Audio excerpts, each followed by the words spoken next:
हम project analysis करते हैं। प्रोजेक्ट एनालिसिस मींस क्या? अब जैसे कि हमने पहले जाना कि हमने जो टोटल लोन लिया हुआ है लोगों से, यानी जो टोटल डेब्ट लिया हुआ है अपने बिजनेस के ऊपर, अपने बिजनेस को स्टार्ट करने के लिए, तो लिया हुआ है तो उसका इंटरेस्ट भी हमें देना पड़ेगा। हमें अगर कहीं से किसी बैंक से लोन लिया है, वहां भी हमें ईएमआई वगैरह देनी पड़ेगी।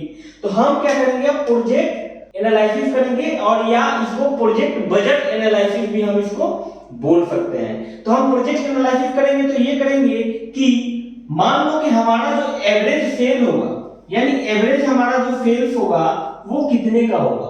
यानी मान लीजिए एक प्रोडक्ट है हमारा, मान लीजिए 100 रुपए का एक प्रोडक्ट पड़ रहा है, यानी वन प्रोडक्ट पड़ रहा है हमारा 100 रुपए, 100 रुपीज का।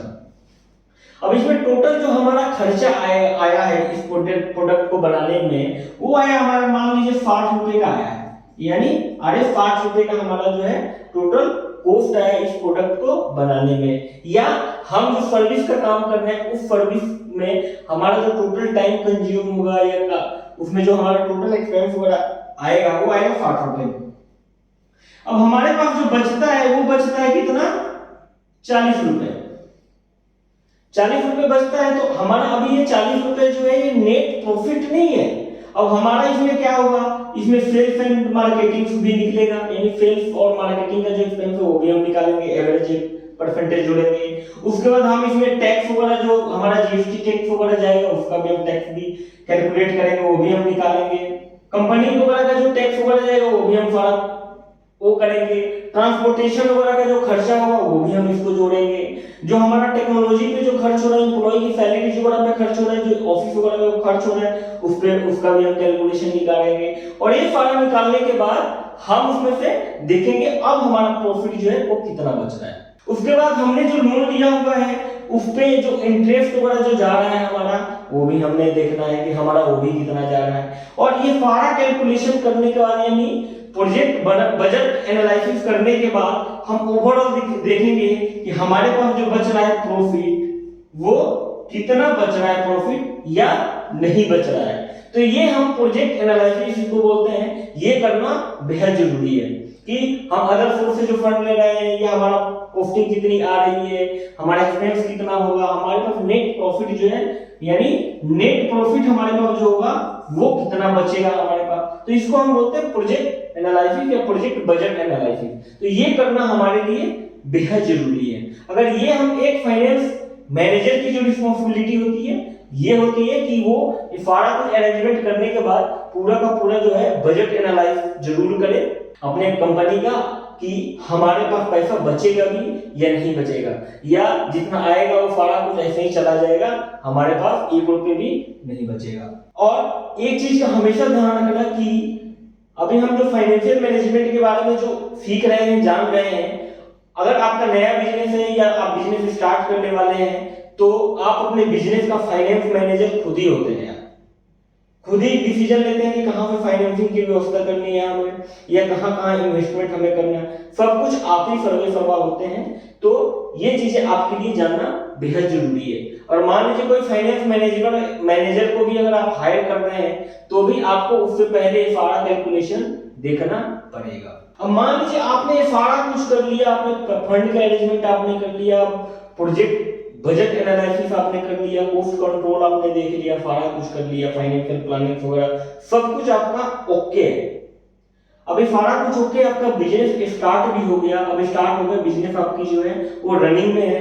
तो अब आपकी जो रिस्पांसिबिलिटी उभर करके जो आती है, एक फाइनेंस मैनेजर की जो रिस्पांसिबिलिटी होती है वो क्या क्या होती है, उस पे हम एक नजर डालते हैं और उसको समझने की कोशिश करते हैं कि एक फाइनेंस मैनेजर जो है उसकी क्या रिस्पांसिबिलिटी होती है। चलिए अब उसको जानते हैं। अब हम बात करते हैं एक फाइनेंशियल मैनेजर जो होता है या फाइनेंस मैनेजर जो होता है उसकी रिस्पांसिबिलिटी क्या होती है एक बिजनेस में, और कौन कौन से मेन रोल हैं, जो वो कौन कौन से मेन कीज हैं जिसपे वो फोकस रखता है, जिसपे वो काम करता है। अभी तक जो भी हमने जाना वो एक बिजनेस को शुरू करने से पहले की बातें थी।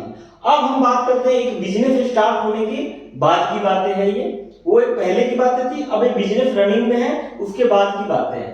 अब उसको किन किन चीजों का विशेष ध्यान रखना चाहिए कि ताकि कोई दिक्कत परेशानी जो है हमारे बिजनेस में ना आए।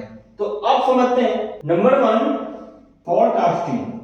नंबर 1 फोरकास्टिंग प्लानिंग, यानी एक जो फाइनेंस मैनेजर है, फाइनेंशियल मैनेजर है, उसकी जो पहली रिस्पॉन्सिबिलिटी बनती है वो ये बनती है कि वो अपने बिजनेस को लाइफ में चल के उस बिजनेस का जो शेप है वो कितना बड़ा करना चाहता है। यानी मान लीजिए उस बिजनेस का एक ऑफिस है या छोटे स्तर पे वो बिजनेस काम कर रहा है, लेकिन फ्यूचर में वो कहां लेकर के उस बिजनेस को जाना चाहता है और उस वहां तक लेकर के जाने में उसकी क्या कॉस्टिंग आएगी, क्या पैसा खर्च होगा, कैसे लेकर के जाएगा, उसकी एक फ्यूचर प्लानिंग जो है वो अपने पास बना करके रखता है, उस पर रिसर्च करना शुरू कर देता है।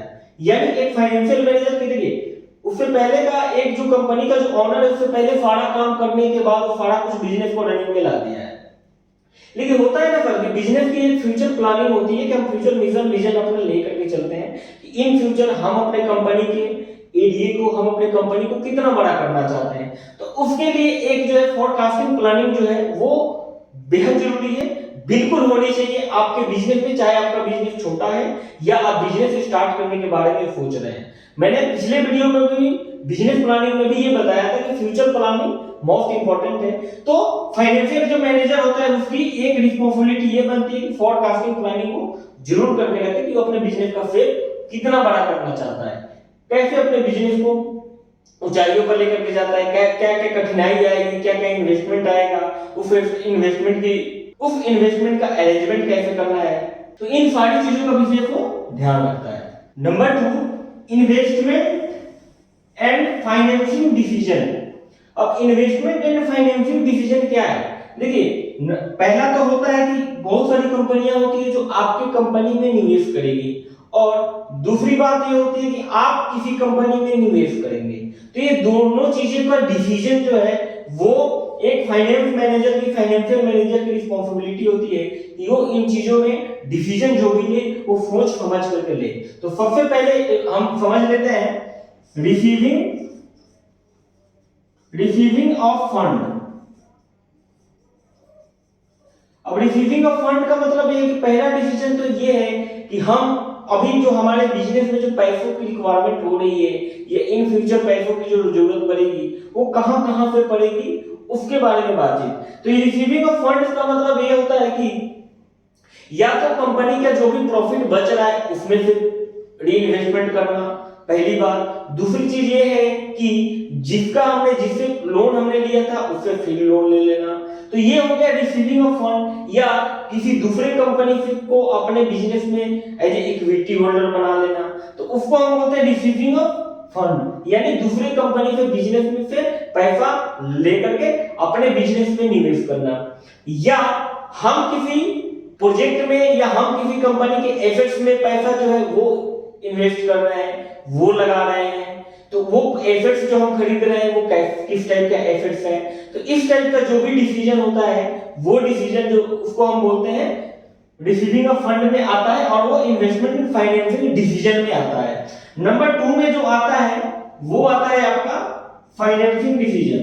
फाइनेंसिंग डिसीजन आता है आपका। फाइनेंसिंग डिसीजन का मतलब ये होता है कि जो फाइनेंशियल मैनेजर है वो कहीं किसी दूसरे कंपनी के एसेट्स में निवेश कर रहा है, या किसी दूसरे कंपनी के शेयर में निवेश कर रहा है, या किसी म्यूचुअल फंड्स वगैरह में निवेश करने की बात वो कर रहा है, तो उस चीज का जो है डिसीजन जो है वो बेहद जरूरी है।